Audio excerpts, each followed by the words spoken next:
Condos sat empty, and sellers were begging for offers. Behind her, charts showed a city in freefall, its once booming market now gasping for air.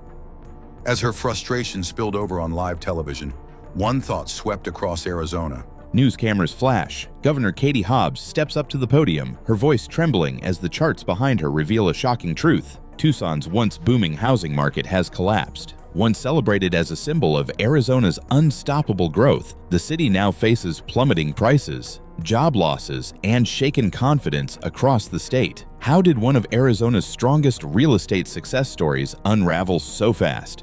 And what does it mean for the rest of the state? News headlines flash across Arizona. Tucson housing market crashes. Cameras cut to the state capitol where Governor Katie Hobbs steps up to the podium, her voice trembling ever so slightly. The air in the room feels heavy. Reporters lean in, cameras flash, and behind her, her charts show a line plunging downwards. For years, Arizona's real estate market was the pride of the Southwest, especially Tucson. Steady growth, strong migration, and the dream of affordable desert living. But now, that dream is cracking, and the governor herself seems shaken as she addresses the state's growing housing crisis. Tucson was once Arizona's hidden treasure, the affordable alternative to Phoenix, wrapped in desert charm, culture, and college town energy. For decades, it promised balance. For anyone who's followed Arizona's real estate story, Tucson was once the golden child, a perfect mix of affordability and sunshine. When Phoenix got too crowded and expensive, Tucson was the alternative that felt just right. People from California, Colorado, and even the East Coast were flocking there for lower home prices, a slower pace of life, and that desert charm. The cost of living was lower, and it seemed like everyone wanted a piece of Tucson's promise. Homes that once sat quietly on the market suddenly became hot commodities. According to reports, prices skyrocketed, up nearly 40% since 2019. It was the kind of rise that made homeowners feel rich and real estate agents busier than ever. Back then, sellers called the shots. If you wanted a home in Tucson, you had to move fast. Bidding wars were common, offers came pouring in within days, and the standard contract period was about 30 days. Buyers waived inspections just to stay competitive, and many paid above asking price just to lock something in. It was, quite literally, a seller's paradise. The local joke was that you could list your home on a Friday and have it sold by Monday morning. But just a few years later, that laughter has faded. Fast forward to mid-2025, and the story couldn't look more different. The once red-hot market has cooled, and not just a little. It's like someone flipped a switch. Inventory, which used to be scarce, suddenly surged. According to recent reports, listings jumped by a staggering 39.6% in just 1 month, June 2025 alone. That means for every one home available earlier in the year, there are now nearly 1.5 waiting for buyers. Open houses that used to draw crowds are now quiet. Realtors are cutting prices, staging homes, and still struggling to attract interest. Another big change: the average time a home spends on the market. In the boom years, homes sold almost instantly. Now they're sitting for longer, around 32 days on average as of August, compared to much less in the frenzy days. It might not sound long, but in real estate, that's a huge shift. It tells you one thing loud and clear: the demand that once fueled Tucson's meteoric rise is fading. Buyers are no longer rushing, they're hesitating. Prices have started to reflect that slowdown too.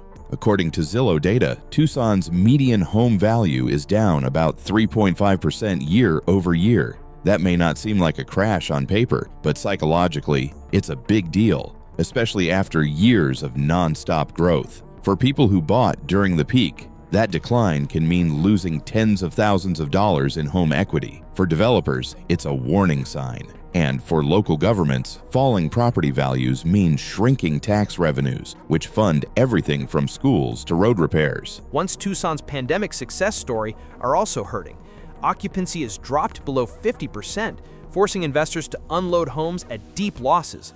Foreclosures are already up 30% year over year. Then there's the affordability problem. When Tucson was booming, it was partly because it was still cheaper than Phoenix or Los Angeles. But by early 2025, even that began to crumble. A study from the University of Arizona's Eller College reported that households in Tucson were spending about 45.1% of their income on mortgages, far above the healthy benchmark of 30%. That means nearly half of a family's paycheck was going just to keep a roof over their heads. For a city that prided itself on being affordable, that number was shocking. And that's where the real trouble began. Once affordability breaks, so does demand. People stop buying, and sellers who were once confident start to panic. Developers pull back, builders slow down, and the cycle that once drove prosperity suddenly reverses.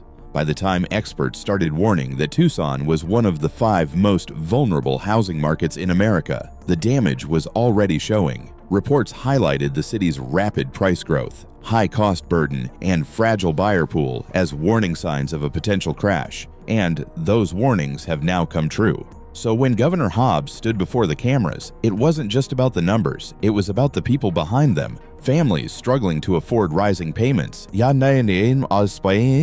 young buyers priced out, and long-time residents watching their home values dip after years of promise. You could see the emotion in her eyes. This wasn't just another policy issue. It was personal. She talked about expanding homeownership opportunities and stabilizing housing programs, but even she seemed to understand that no quick fix could undo the years of unchecked growth and speculative buying that led to this moment. The vibe in Tucson has changed completely. What was once a frenzy of competition has become a waiting game. Sellers who once rejected offers are now calling back the buyers they turned away months ago. Seller's paradise has turned into seller's waiting room. You can feel it in the tone of local conversations too. Homeowners whisper about whether they should sell before prices fall further. Buyers wonder if it's safer to wait for the bottom. Realtors admit privately that the phones aren't ringing like they used to. This isn't just an economic story, it's also political. Arizona's growth narrative was a big part of its identity, and Tucson was supposed to be the proof that the state could grow sustainably. But now, that idea is under fire. Critics argue that local and state leaders ignored the warning signs for too long. Supporters say the governor's emotional address shows she's taking the crisis seriously, acknowledging the pain rather than brushing it off. Either way, her reaction has become symbolic of a bigger reckoning, that Arizona's boomtown era may be over, or at least on pause. The question now is what happens next. Some experts think the correction might be temporary, a cooling period before prices stabilize. Others warn that this could be the start of a deeper slide, especially if mortgage rates stay high and job growth slows. Tucson's economy is tied closely to housing and construction, so any downturn there ripples through everything else: restaurants, retail, small businesses, even tourism. Still, not everyone is pessimistic. Some see opportunity in the chaos. Buyers who were priced out before might finally get a shot at ownership. Investors who waited on the sidelines might find bargains, and the city, if it handles things wisely, could emerge more balanced and less speculative than before. But for now, the reality is harsh. The boom has turned into a bust, and it's forcing everyone, from homeowners to the governor, to face uncomfortable truths. So as the governor's voice cracked in that press conference, it wasn't just emotion. It was the sound of a state realizing that growth without limits always comes with a price. Tucson's housing story is still being written, but this chapter is one of reckoning, resilience, and maybe, if the lessons are learned, renewal. Supposed to be a routine update on housing turned into a viral moment that no one could stop replaying. The clip of her losing composure, her voice tightening, her eyes narrowing in frustration, spread across the internet like wildfire. The air inside the press room at the Arizona State Capitol was thick with tension. Cameras clicked, reporters whispered, and the usually calm and confident Governor Katie Hobbs stood before a wall of economic charts that looked like something out of a disaster movie. Lines plunging downwards, bright red arrows pointing south. Tucson's housing market, once the pride of Arizona's economic success, was in freefall. The governor had faced difficult press briefings before, but this one felt different. Her voice trembled slightly as she began to speak. She took a deep breath, glanced at the cameras, and admitted what many had feared. Arizona's housing market is facing its toughest challenge in decades. Reporters fired off tough questions one after another. Governor, how did this happen? Why wasn't there more oversight?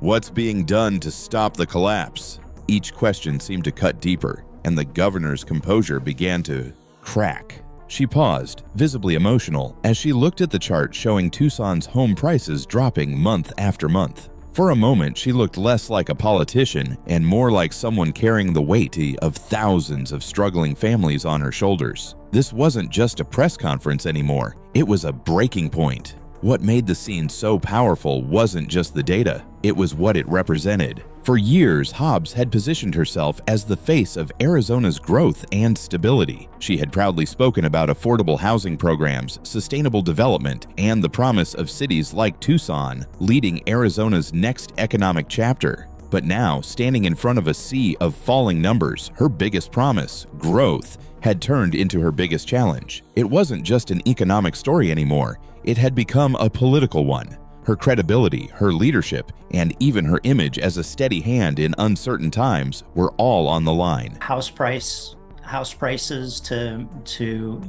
at least slow down so that income can catch up.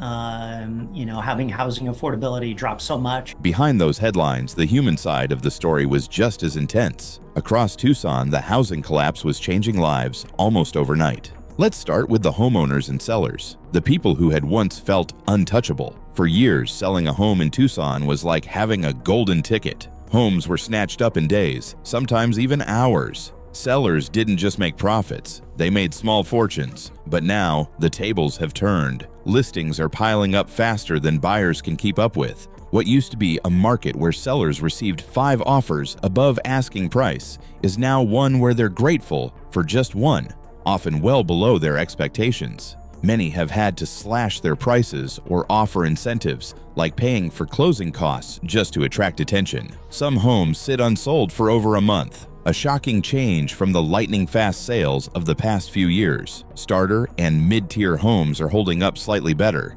but the luxury market has been hit hard. Condos and townhomes, once a hot choice for retirees and investors, are reportedly down over 10% in value. The psychological shift has been just as brutal. Homeowners who once felt confident, even smug, about their rising property values are now anxious and unsure. People are checking Zillow every morning, not to brag about their home's worth, but to see how much it's dropped overnight. Neighborhood conversations that once revolved around upgrades and equity now circle around uncertainty. How long will this last, and should we have sold sooner? On the other side of the equation are the buyers and renters. For years, they were the underdogs, outbid, priced out, and pushed aside by a feeding frenzy of investors and cash buyers. But now, they finally have leverage. Offers 5 to 7% below asking are becoming common.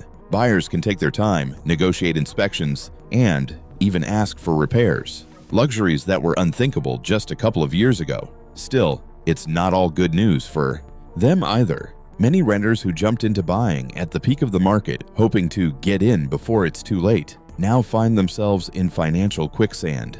They bought at record highs, and now their homes are worth less than what they paid.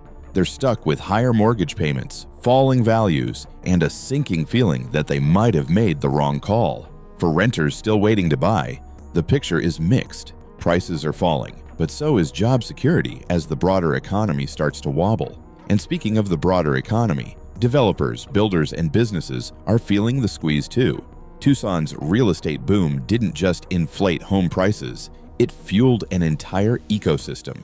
Construction jobs, lending, home improvement stores, landscaping companies, everyone benefited. But as the market collapses, those same sectors are starting to hurt. Construction sites that once buzzed with activity now stand half-finished, wrapped in silence. Developers are putting projects on hold or canceling them altogether because they can't justify the costs. Lenders are tightening their criteria, making it harder for new buyers to qualify for loans. And with fewer home sales, tax revenue is shrinking, leaving local governments scrambling to cover budget shortfalls. The ripple effects are spreading far beyond Tucson. The housing market touches almost every part of Arizona's economy. When people stop buying homes, they also stop buying furniture, appliances, and renovation services. Restaurants and small businesses near new housing developments lose customers. Even school districts feel the pinch when new families stop moving into the area. It's a chain reaction that's hard to stop once it starts. Then comes the political fallout. Governor Hobbs' emotional moment has become the center of national and local debate. Supporters say her reaction showed humanity, that she wasn't hiding behind prepared statements or political spin. They argue that she showed empathy for ordinary Arizonans, acknowledging the pain and fear many are feeling. Critics, on the other hand, see her tears as a sign of weakness. They claim it was an admission that her administration's housing policies failed to prepare for the downturn and that she's lost control of the narrative. Political analysts are calling it a defining moment in her career. Will she be remembered as the leader who faced Arizona's housing crisis head-on, or as the governor who broke under pressure? In today's social media age, that distinction can change overnight. Her opponents are already using the footage in attack ads, painting her as a symbol of failed economic management. Meanwhile, her supporters are sharing the same clip with captions like, "A leader who cares." It's a reminder that in politics, perception often matters as much as policy. But beyond the headlines and debates, there's a more important story here, one about how fragile economic booms can be. Tucson's housing market wasn't just built on demand,